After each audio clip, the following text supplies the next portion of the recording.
के महिमा जग मा हवै महान।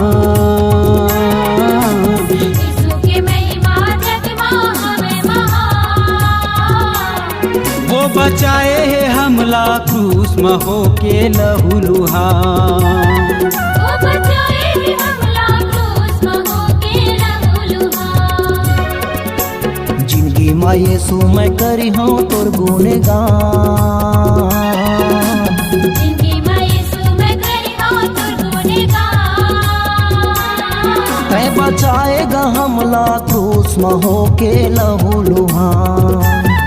तै बचाएगा हमला क्रूस में होके लहू लुहान। लहू लुहान, लहू लुहान। लहू लुहान, लहू लुहान।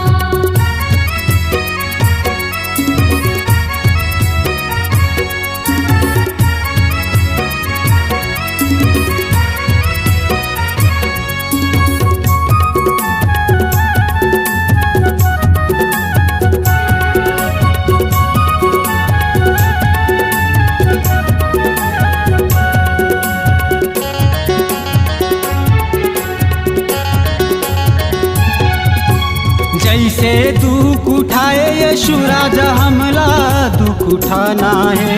सत के डहर में चल के भैया स्वर्ग राज जाना है।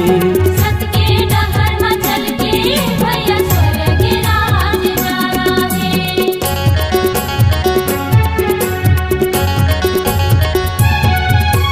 जैसे दुख उठाए यीशु राजा हमला दुख उठाना है। सत के डहर में चल के भैया स्वर्ग राज जाना है।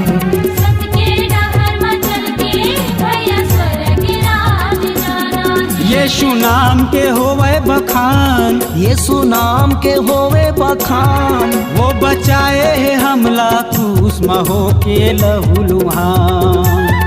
वो बचाए है हमला क्रूस में होके लहू लुहान।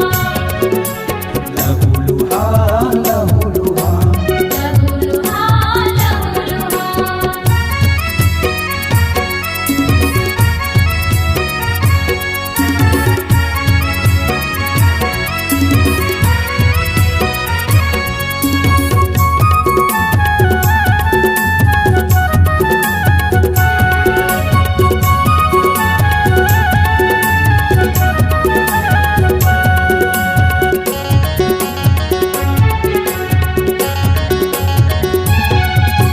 यीशु कहे है सबला जाति जाति में प्रचार सुनाना है। प्रभु यीशु के मीठी बानी ला हृदय में सबके बसाना है। प्रभु यीशु के मीठी बानी ला हृदय में सबके बसाना है।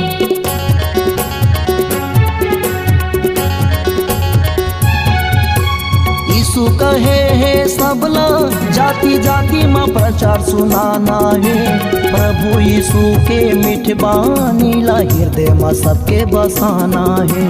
प्रभु यीशु के मीठी बानी ला हृदय में सबके बसाना है। तय सबके वचन ला जान। तै सबके वचन ला जान। वो बचाए है हमला क्रूस में होके लहू लुहान। वो बचाए है हमला क्रूस में होके लहू लुहान। लहू लुहान, लहू लुहान। लहू लुहान, लहू लुहान। यीशु के महिमा जग मा हवै महान। यीशु के महिमा जग मा हवै महान। वो बचाए है हमला क्रूस में होके लहू लुहान। वो बचाए है हमला क्रूस में होके लहू लुहान। जिंदगी माँ यीशु मैं करी हूँ तोर गुणगान। जिंदगी में यीशु मैं करी हूँ तोर गुणगान। तै बचाएगा हमला क्रूस में होके लहू लुहान। तै बचाएगा हमला क्रूस में होके लहू लुहान। तै बचाएगा हमला क्रूस में होके लहू लुहान। वो बचाए है हमला क्रूस में होके लहू लुहान। तै बचाएगा हमला क्रूस दुश्मन हो के लहूलुहान। वो बचाए है हमला दुश्मन हो के लहूलुहान।